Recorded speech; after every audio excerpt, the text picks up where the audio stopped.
नाशिकच्या तपोवनातील वृक्षतोडीच्या विरोधात पर्यावरणप्रेमी असतील, त्याचबरोबर नाशिककर नागरिक असतील, विविध संघटना असतील, अभिनेते असतील, ते आता पुढे सरसावत असताना नाशिक शहरातील वकिलांच्या संघटना देखील आता आपल्याला पुढे येत असल्याचं पाहायला मिळत आहे। तपोवनामध्ये या वकील संघटनेच्या वतीनं निदर्शन जे आहे ते करण्यात आलेलं आहे आणि याला विरोध जो आहे तो करण्यात आलेला आहे।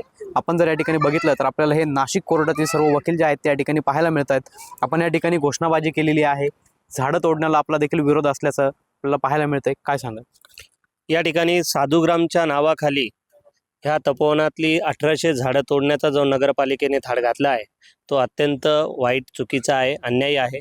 तपोवनातली 1800 झाडं ह्या नाशिकच्या वातावरणाला जे ऑक्सिजन मिळतं नाशिकच्या लोकांना ते ह्या झाडांपासूनच मिळतं आहे।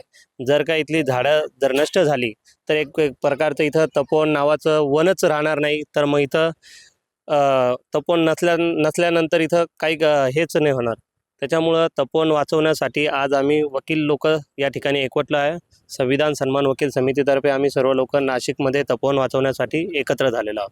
नक्कीच आपण जर या ठिकाणी बघितलं तर हे संपूर्ण नाशिक कोर्टातील वकील आहेत, त्यांच्या संघटनेच्या वतीनं नाशिकच्या तपोवनातील वृक्षतोडीच्या विरोधात आपल्याला या ठिकाणी ते एकवटल्याचं पाहायला मिळत आहे। पवन येवले, TV9 मराठी, नाशिक।